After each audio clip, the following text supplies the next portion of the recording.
Salve, salve, bilionários. Prazer, me chamo Gabriel e venho convidá-lo para acompanhar a série Empreendendo do Zero. Uma série do canal Bora Pra Prática, a qual documenta a minha jornada empreendedora desde seu início, mostrando todos os nossos resultados, avanços e deslizes. Ficou interessado nesse conteúdo? Primeiro link da descrição. Quando a gente compara o Brasil com o mercado, como por exemplo os Estados Unidos, você tem algum dado para fazer uma comparação da quantidade de pessoas que investe lá com a que investe a quantidade aqui? Nos Estados Unidos, são mais de 50% da população investe. Uau! E desde a década de 80... Ou seja, eles estão com...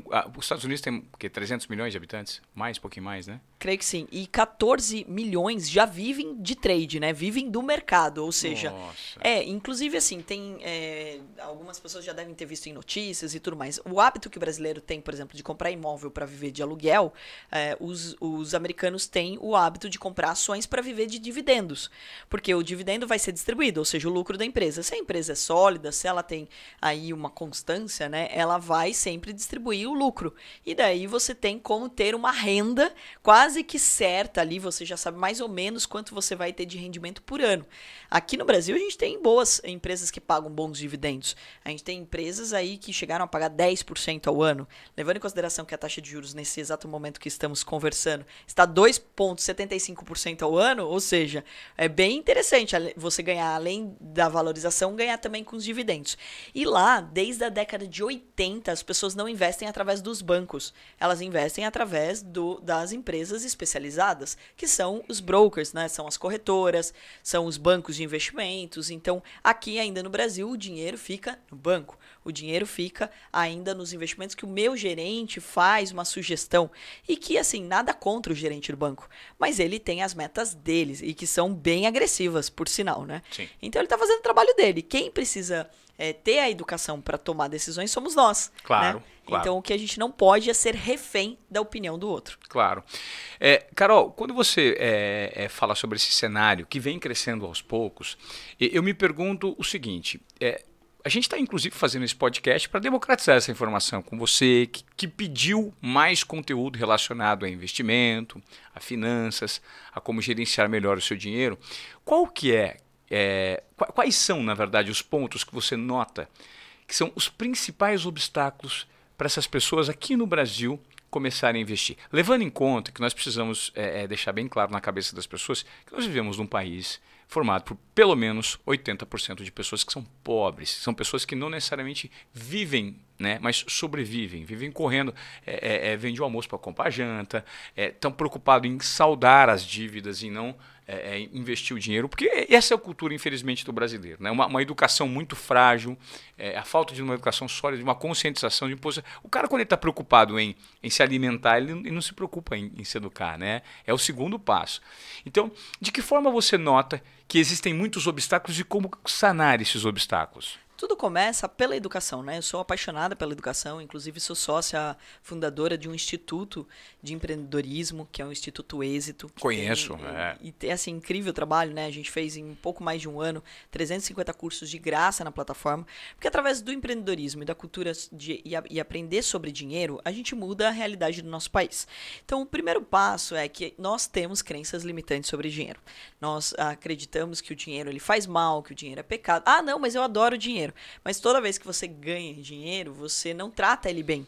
Né? E como dizia meu avô, dinheiro não aguenta desaforo. Não adianta mandar flores, pedir desculpa que ele não volta. Quem dizia isso muito era o Arnaldo César Coelho. Arnaldo César Coelho, foi dono de uma corretora, por muito tempo vendeu, né? E o Arnaldo, essa é a frase lema do Arnaldo: dinheiro não aguenta desaforo. Exatamente. Então isso é muito importante de ser dito, né? Que se a gente começar a aprender como lidar com dinheiro, nós teremos, obviamente, menos objeção, ou seja, menos barreiras para lidar do assunto. Mas a gente está nessas crenças limitantes a respeito disso, né?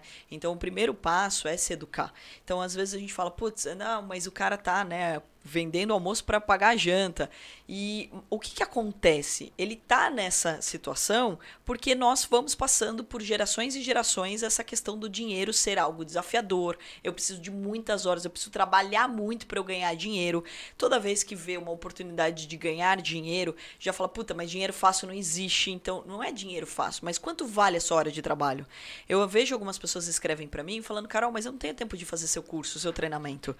Porque eu tenho 2 ou tenho 3 3 empregos. E a minha pergunta é, mas por que você precisa de 2 ou 3 empregos? Porque senão eu não consigo pagar as minhas contas e tudo mais. Mas talvez, se você trabalhasse numa empresa onde você propõe para o seu chefe, para o seu gerente, para o seu líder, faturar mais, diminuir custos, ou seja, você mostra que você está interessado em ajudar a empresa a prosperar, será que ele não vai te pagar mais? Será que ele não vai dar mais valor para você e daí a sua hora de trabalho vai valer mais? Então o pensamento é como a gente consegue ganhar mais por hora. E daí sim você vai ter horas livres para continuar aprendendo, para investir em conhecimento. Muitas vezes você fala, putz, mas eu não tenho dinheiro para fazer um curso. Mas a gente sabe que ao longo da vida você gastou com um monte de besteira.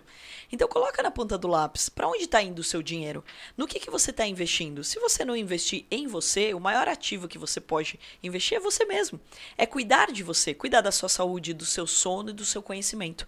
O conhecimento, ele te liberta. E uma mente expandida, nunca mais ela retrai.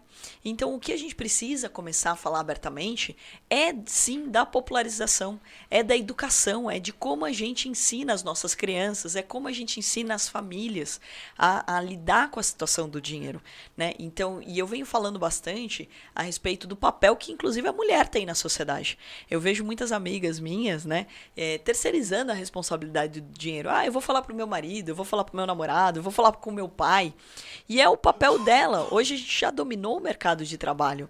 Então, se a mulher também aprender sobre dinheiro, ela tem mais contato com o filho, inclusive, muitas vezes, né? Então, o primeiro dinheirinho da escola, a mãe que dá. O primeiro no contato sobre preço é no supermercado, falando isso é caro, isso é barato. Então, ou seja, se a mulher também aprender sobre dinheiro, a gente está transformando as famílias mais rapidamente ainda. Então, o que falta para o Brasil é entender que dinheiro ele precisa ser falado sim, que isso não é nenhum tipo de pecado ou de crime, etc. Que a gente precisa popularizar esse conteúdo e que isso faz bem para todo mundo. Porque não é normal você trabalhar a vida inteira até tarde sem poder curtir a sua família, ganhando pouco, não podendo realmente ter alguns privilégios. Então, se a gente começar a ensinar o brasileiro a valorizar a sua hora de trabalho, a ganhar mais por hora e ele poder construir e poder investir, e às vezes as pessoas falam, mas eu preciso de muito dinheiro para investir. Você consegue, a partir de R$100 você consegue investir. Mas daí vai demorar muito tempo para eu conseguir juntar dinheiro ou para eu ter um patrimônio.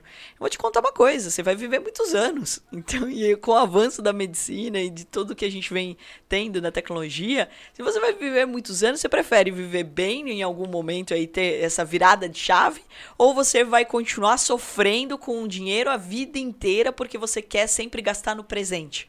Então, o que a gente tem que lembrar é isso, do planejamento, do investimento, ele é pouco a pouco, não é da noite para o dia. As pessoas, muitas vezes, elas querem ganhar dinheiro, mas elas querem para ontem.